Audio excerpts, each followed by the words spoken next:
Olá pessoal, é o Gilberto aqui do Clique Habitação. O tema do nosso vídeo de hoje é: separei, divorciei. Como é que eu faço para excluir o cônjuge do financiamento imobiliário? Vamos lá?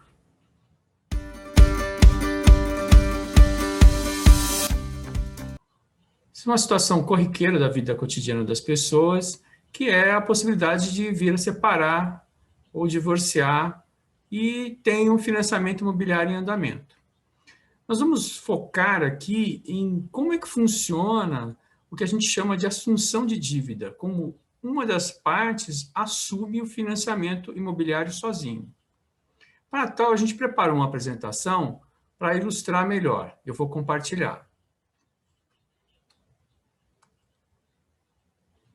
Bom, a primeira questão é a questão de como que é a propriedade do imóvel, como é que funciona. A definição da propriedade após o divórcio, a separação, vai depender do regime de bens adotado e se a compra do imóvel foi antes ou depois do casamento ou da união estável. Partilha é a consequência jurídica do término da união estável ou do casamento. Então, nós vamos falar sobre a questão do financiamento imobiliário e como é que ele funciona nesses termos. Em especial, se um dos cônjuges for ficar com o imóvel, como é que ele faz para retirar o outro do financiamento? E não com relação à partilha, as condições da partilha, como é que funciona. Para isso, a melhor saída é consultar um advogado especialista nesse tema de família, para poder ter a orientação mais adequada.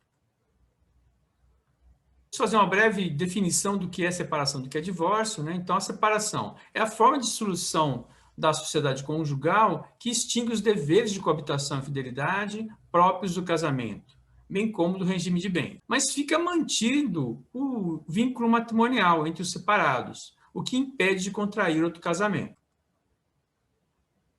Já o divórcio é a forma de dissolução do casamento por vontade das partes. Ele é feito em qualquer tempo, independente do cumprimento de prazos, e somente o divórcio possibilita contrair um novo casamento. A Lei 11.44107, ela alterou o Código Civil e possibilitou a realização de vários atos por via administrativa. Facilitou, desburocratizou os processos de divórcio e separação consensuais, ao permitir a realização em cartório de forma rápida, simples e segura.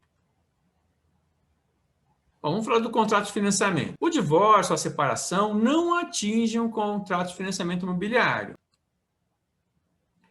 Vamos falar alguns detalhes. Para registrar a partilha, é necessário levar ao cartório ou a carta de sentença ou a escritura pública de separação consensual com a partilha dos bens. E averbar a certidão de casamento atualizada, constando a averbação da separação e divórcio. Não altera as condições de financiamento, a garantia, a cobrança da dívida e a cobertura do seguro, ou seja, registra basicamente a mudança do estado civil.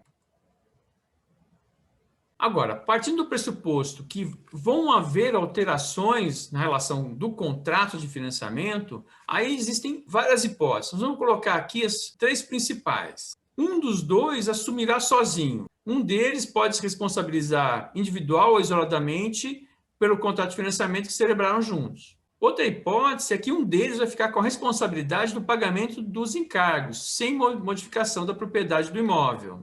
E outra questão é a alteração. Se for alguém ficar responsável pelo pagamento, vai ser importante modificar as condições de cobertura de seguro. Porque como ele só que vai pagar, se ele vier a faltar, se não for modificada, a cobertura continua como está. Neste caso, é necessário fazer uma ficha de alteração de renda, para alterar a pactuação de renda para fins de cobertura securitária, no caso de morte ou invalidez permanente. Agora nós vamos na questão crucial, que é como ter o financiamento somente no meu nome após a separação ou divórcio, ou dissolução da união estável. Para fazer a exclusão do cônjuge do contrato, o termo que é utilizado no mercado imobiliário é a assunção de dívida, que nada mais é do que a transferência do financiamento e o registro do novo contrato no cartório de registro de imóveis. O cônjuge que for ficar com o financiamento, ele vai ter que ter condições de renda e capacidade de pagamento para assumir o encargo mensal individualmente. E a questão crucial é que tem que ter a anuência do banco, nos termos do artigo 299 do Código Civil. Ou seja, o primeiro passo que tem que ser feito é verificar se o banco aceita e em que condições ele aceita fazer essa assunção de dívida. Uma coisa importante de falar, e que muita gente não sabe, é que pode haver incidência de imposto de transmissão de bens na separação no divórcio. Quando houver a transmissão do bem a título oneroso, ou seja, com desembolso de recursos sobre a parte excedente à meação, incide o ITBI, que é o Imposto de Transmissão de Bens Imóveis, como se fosse uma aquisição, uma venda. Um dos cônjuges vende para o outro a parte dele. A outra hipótese que existe é a doação. Nesse caso, quando a transmissão a título gratuito sobre a parte excedente à meação, incide o imposto estadual, o ITCMD, Imposto de Transmissão de Causa-Mortes e Doação. São impostos diferentes. O ITBI ele é municipal e o ITCMD é estadual. É interessante as partes verificarem as alíquotas, verificar a melhor estratégia na hora de fazer essa negociação. Pode ser vantajoso uma ou outra, dependendo do estado, no caso do imposto de doação, ou do município, no caso do ITBI. Então, nós temos basicamente, dentre outros, dois tipos de contratação. A transferência de direitos e obrigações exclusivamente dos devedores do financiamento e transferência decorrente de separação e divórcio, em que caibam ao cônjuge companheiro cessionário os direitos e obrigações. E outra hipótese em que um dos cônjuges fica com as obrigações e outro com os direitos, dentre outras possibilidades. Essas são as duas principais.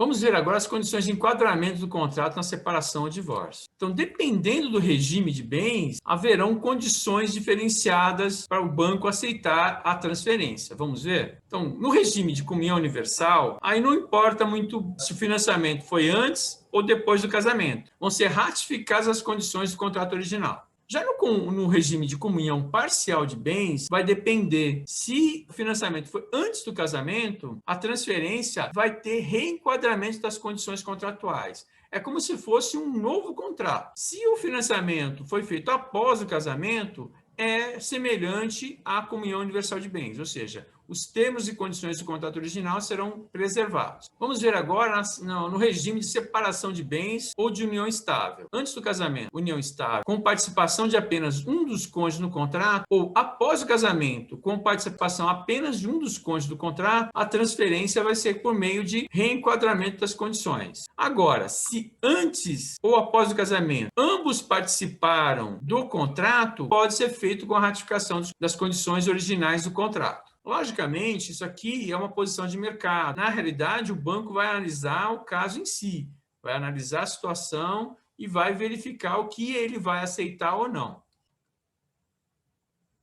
Vamos ver as condições para a apuração da capacidade de pagamento e a alteração da cobertura securitária, que a gente já até mencionou anteriormente. Quando o cônjuge ou companheiro cessionário participou do contrato original e não figurou na composição de renda, cabendo a responsabilidade pelo pagamento do encargo, haverá necessidade de apuração de renda e de alteração junto à seguradora.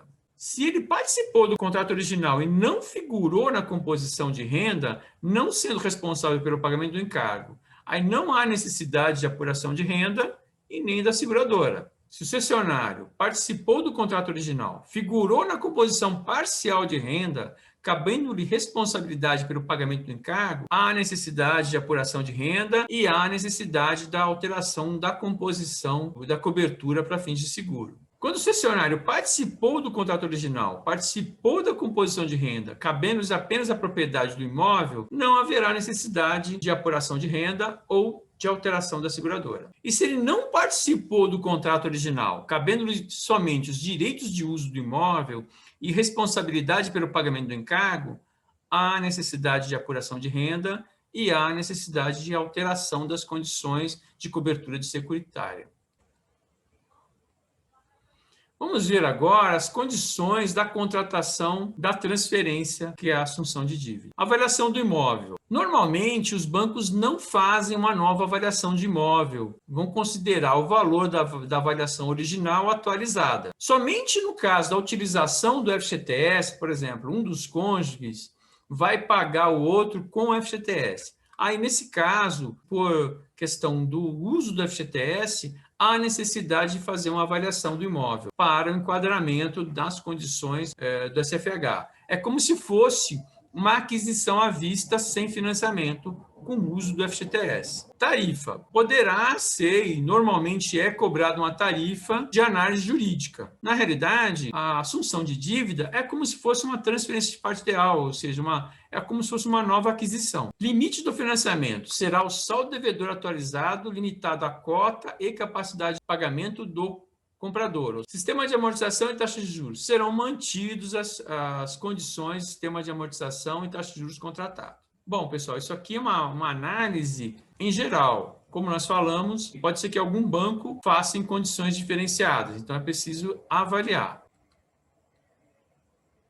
A cota de financiamento, que é o percentual que pode ser financiado, será de 100% do saldo devedor transferido, observada a capacidade de pagamento do proponente. O prazo de amortização, adotado o prazo remanescente do contrato original, observada a idade do proponente mais idoso, participante da composição de renda, para fins de cobertura de seguro.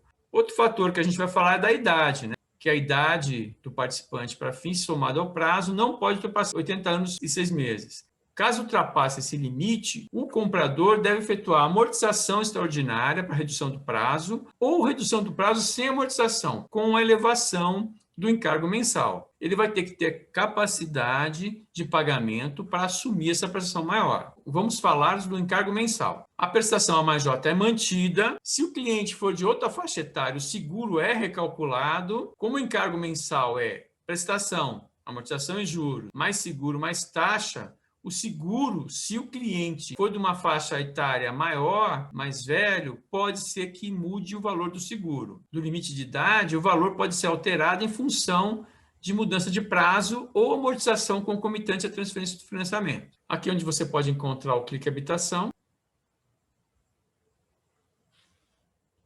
Bom, pessoal, esse nós passamos alguns detalhes de como funciona a assunção de dívida, que é uma atividade corriqueira, né? Nós gravamos outro dia um vídeo sobre a inclusão do cônjuge no financiamento.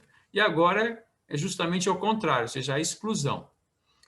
Nós passamos alguns detalhes. O mais importante é que, antes de fechar essa negociação entre as partes, é importante ver com o banco as condições, se ele aceita essa assunção de dívida, para você poder fazer o acordo adequado. Muitas vezes, o financiamento, em especial se o cônjuge não tem condições de assumir a dívida sozinho, ele vai ficar até o final nas mesmas condições, ou seja, ambos vão ficar responsáveis pelo financiamento. Então, é ideal verificar com o banco antecipadamente para poder fechar essa negociação. Bom, espero que vocês tenham gostado. Qualquer dúvida, façam um questionamento que a gente vai procurar responder o mais rápido possível. É isso aí, pessoal. Um abraço, até a próxima.